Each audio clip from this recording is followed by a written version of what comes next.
ចាជំរាបសួរពុកម៉ែបងប្អូនខានធ្វើជាវីដេអូចែករំលែកជូនបងប្អូននៅក្នុងបណ្ដាញសង្គមមួយរយៈធំហើយចាថ្ងៃនេះនាងខ្ញុំបានចេញយាត្រាមកឡើងគេហដ្ឋានរបស់ Chef ណាក់ចាគឺជាចុងភៅល្បីនៅក្នុងស្រុកខ្មែរយើងចាផ្ទះរបស់គាត់គឺមានទីតាំងនៅចិត្តនឹងផ្សារកែងមេម៉ាយចាបងប្អូនទាំងអស់គ្នាប្រហែលជាអាចស្គាល់ផ្សារកែងមេម៉ាយឬក៏នៅក្បែរវត្តព្រិនចាសៀមរាបមិនស្គាល់ផ្សារកែងមេម៉ាយក៏ស្គាល់វត្តព្រិនដែរថ្ងៃនេះនាងខ្ញុំបានចូលរួមធ្វើពិធីសូត្រមន្តធ្វើពិធីមកចូលរួមពិធីសូត្រមន្តដើម្បីឡើងគេហដ្ឋានថ្មីចាភោជនីយដ្ឋាន Chef ណាក់នេះគឺបានបើកបម្រើជាផ្លូវការហើយចាហើយចាប់បើកទទួលនៅភ្ញៀវកក់មកទទួលទានអាហារចាប់ពីថ្ងៃទី23ខែកុម្ភៈតទៅចា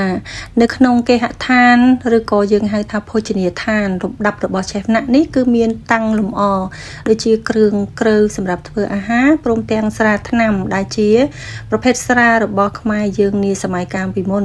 គឺយើងត្រាំជាមួយនឹងចាបន្លែផ្លែឈើទាំងអស់ចាដែលមានរសជាតិផ្អែមនិងឈ្ងុយចាហើយស្រានេះផងដែរនេះខ្ញុំបាន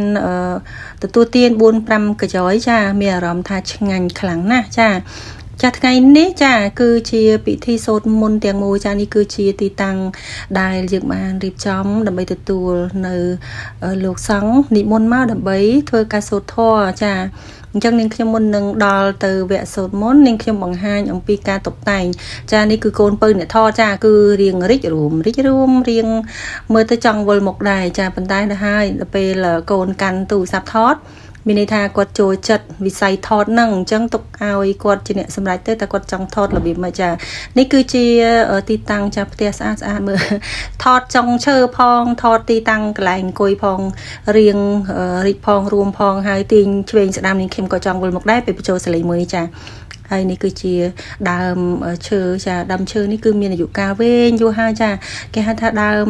រាំងចារាំងភ្នំណានាងខ្ញុំអាសាមកពេលដែល